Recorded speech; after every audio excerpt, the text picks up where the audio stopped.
Hi, I'm Keith Rahman, and this is my self-care, self-improvement video project. I did treadmill and elliptical once a week each for 4 weeks. My purpose statement is, I chose this activity to help increase my physical endurance and help increase my pain endurance when it comes to my flat feet. The benefits are that I can do a lot more physical activity now without feeling as exhausted. For the demonstration of the elliptical, starting on a weight loss workout setting, I begin slowly and then I pick up the pace.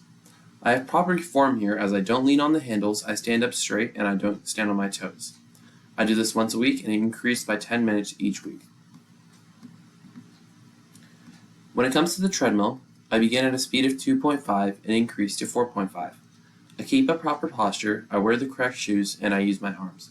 Once again, I do this once a week, and I increase it by 10 minutes each week. When it comes to my pre and post results, I measure results by recording my exhaustion and pain on a scale from 1 to 10 every day, with 10 being the highest. When I started, I had an average score of how tired I was and how much my feet hurt of 7.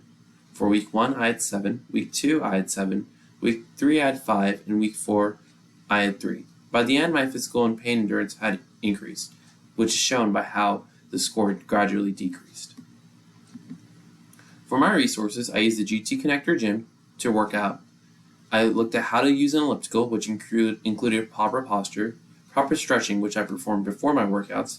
I looked at what to do not on an elliptical for safety, and I looked at proper posture on a treadmill, which I used and was shown in my workout. When it comes to my self-reflection, my goal was to increase my physical pain endurance.